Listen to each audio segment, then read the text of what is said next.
So yun guys, nagpagas lang ako. At may ride ako ngayon. Siguro mga 3 lang kami. So dito ako sa Clean Fuel.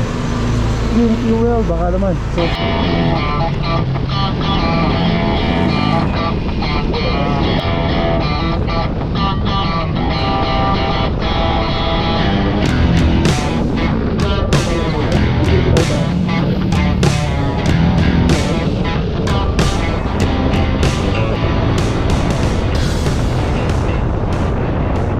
hindi masyado. Ayan. Tinignan lang namin yung lake ko. Ayun, may isda. Ayun. So ang dami naliligo. Ayun. Ano yun? Pwede palang maligo dito. So pwede palang maligo dito guys. Ayan. Or may boat.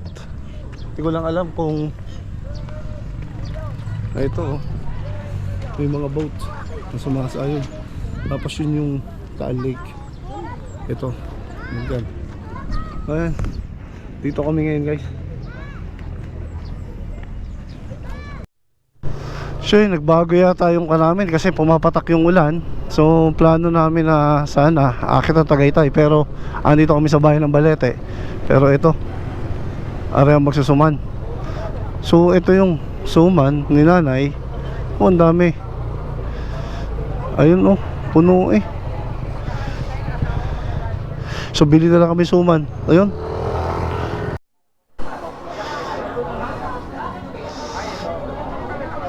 Nay, ito ayam ba yan? So yan, ito yung isa sa famous na dami ng bikers oh. Masarap yan, sa nanay na yan. Nanay. Yun. May pasalubong na. Tikman mo. 8 isa. Ay 200. Pang-uwi lang sa bahay na. Lagay ko. Mas masarap tong ganito dito eh. Lagay ko na. So bumili lang tayo nito para at least may uwi tayo.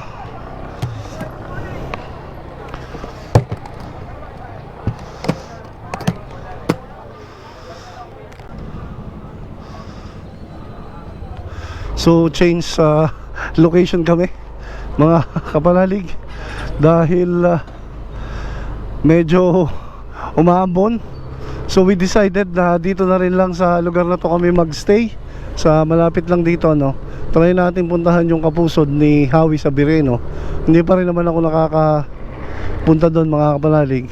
So i-try natin na puntahan ito ngayon. So nandito po tayo ngayon sa bayan ng Balete. So kanina sabi ko sa inyo ay pupunta tayo ng Tagaytay. Nagbago po yung isip no. Kasi pumatak yung ulan. Ayan, nakita naman siguro nyo sa video. Ayan o, Mosa Piato Boat Club. So nag-decide na lang yung kami na dito na lang kami sa Balete mag breakfast no. So try namin puntahan tong kay Hawi Severino na location dahil hindi ko pa rin naman po napupuntahan to mga kapalalig. Kaya ayos lang sana na mapuntahan natin ngayon no. So eto na, malapit na ako dito eh. Alam ko nun pagkapasok dito sa may lugar na to sa kanan ano, pagbaba, iyon na yung location ni Hawi Severino. So may isa pa akong kinakainan dati dito na lumian. Hindi ko lang alam kung bukas pa. Ay wala na, tinanggal na. Wala na siguro. Dati may lomi doon eh. Pwede ka mag lomi doon mga kapanalig sa lugar na yon. Pero ang alam ko ay kinuha na or narent lang kasi sila doon kaya nawala na. So itong tulay na to ay andito sa may gilid ng malapit dito sa Balete. Ito na yung kay Hawi Severino. Try nating puntahan na ito mga kapanalig. Ayan. Ito. So bababa tayo dito. Hindi ko lang alam kung per order or kailangan kang may pabook. Basta mahalaga, sige puntahan natin to. Ingat po. Steel. Okay, eto na. So ayan. So dito may naka-stay na rin. So eto mga kapanalig, try natin puntahan to kay Howie Severino na to, kung paano.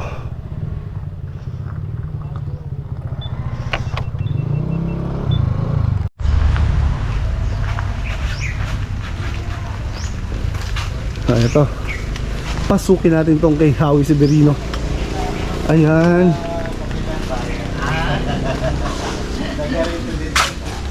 Ayan po. Dito tayo. May tinda silang red rice, oh. Ito. So may mga, sa tayo okay na rin pala dito, no? Ayan, oh. Pwede na tayo dyan. Tabi tayo ng lake.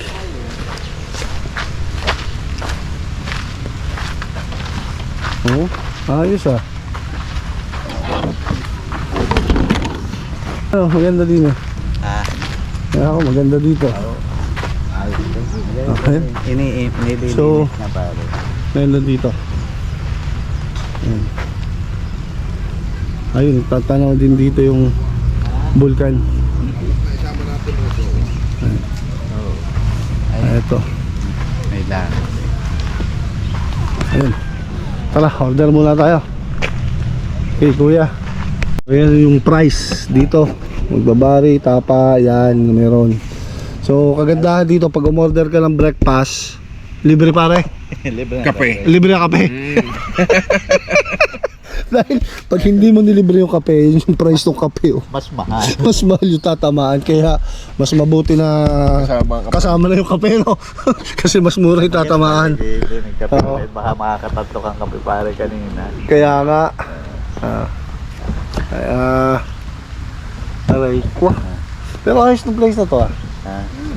Pero dati hindi ganito, parang konti lang. Tapos pag pupunta ka dito, parang may pa-reserve. Hindi, oo. pa lang. Eh ngayon, talagang ginawa na nilang Meron parang dito restaurant. parang logo sila dito eh. Dati kawayan. Tinanggal na siguro. Gantuban yung binili, 200. So guys, masarap kape dito. Ali. Oh, ito yung kapehan dito. Kaya ayos, Ali. Kaya kahit malamig ang panahon, masarap. Kopi-kopi. So, lagyan mo ng asukal. Kahit suka tayo ko sa. Tapos, ayos, pwede na. Pag kumain ka dito, unlimited eh. Kaya ayos dito. Unlimited para yung kape. Dahil pag umorder ka ng kape dito, kasama na, yan ang parang tawag dito? Thermos. hindi tasa ang pinag-uusapan. Isang thermos ang ibibigay sa iyo. Yun ang kagandahan dito. Ano gano'n? Baka yun hindi ka sa video mo. Guys, diyo, may pindutan eh. Ano kaya to? Eh, baka pag pinindut to, bitlop yan. Patay tayo yan. Ayan, kaya tayo, brown rice. Kumain ka na ka dyan, brown rice na yan. Ha? Ibang kulay na to pare. Makakadami ka kaya? Titingnan pag nakain. Titingnan. Eh, di pa ako sanay kumain dyan. Kaya nga eh. Important. Oh, important to rice natin. Hindi natin alam kung ano. Sige, try natin. Oh, try natin kung anong lasa nito. So dito, libre ang kape. Libre nga pag umorder ka. Pero pagka solo flight, Ito mo na sa atin na ano, isang thermos. sa thermos. Oh. Tikman natin yung kape. Unlimited yung pare. Limited pala eh. Bakit? Puro nga ah. Batangas brewed coffee ah. Ayos no. Tikman natin tong kanilang tong. Ganda lang presentation eh. Ano to? Pako? Pako pa. Lumuha natin natin ito. Ayos yan no.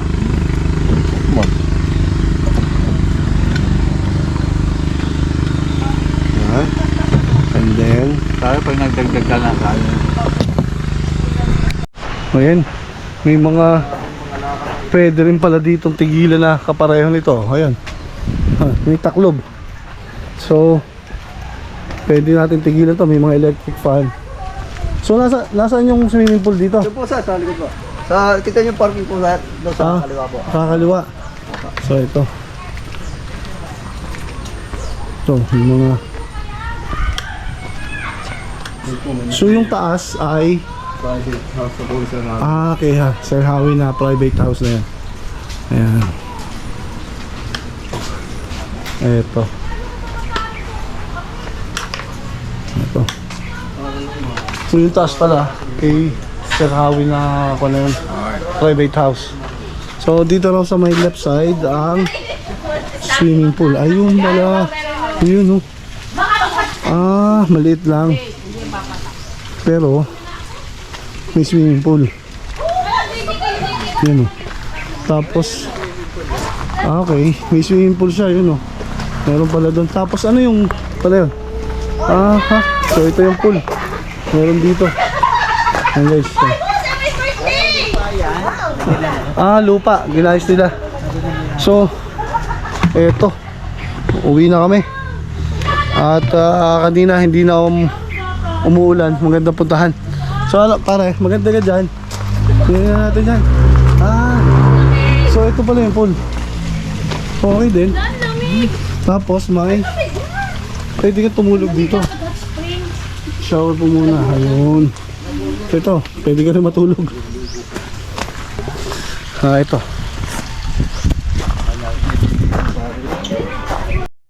So, yan, mga kapanalig,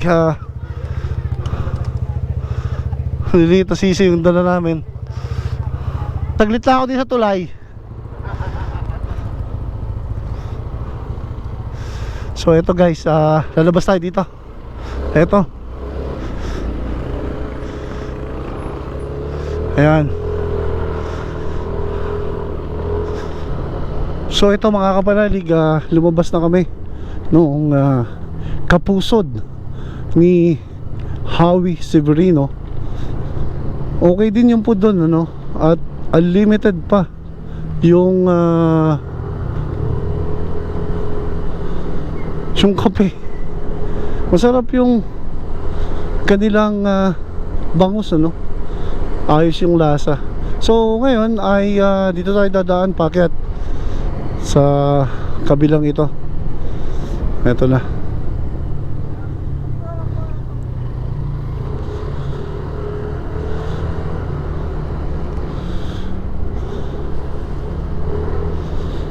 Sa mga gusto pong pumunta doon ay pwede pala kayong maligo doon, ano, sa Kapusod sa halagang 350 pesos per head, or kung gusto mo na kasama na yung pagkain, no, 350 kasi yung in-order natin na bangus. Masarap naman siya.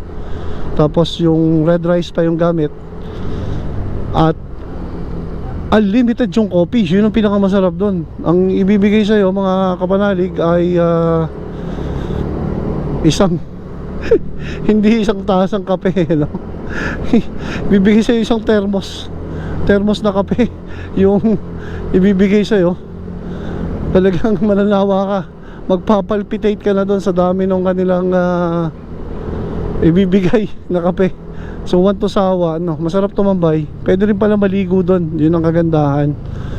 May time kasi na malakas yung alon. Yun lang mahirap pagka lumalakas yung alon, kasi syempre mahirap din maligo pagka ganun, ano. So ito pala yung Mosa Piato.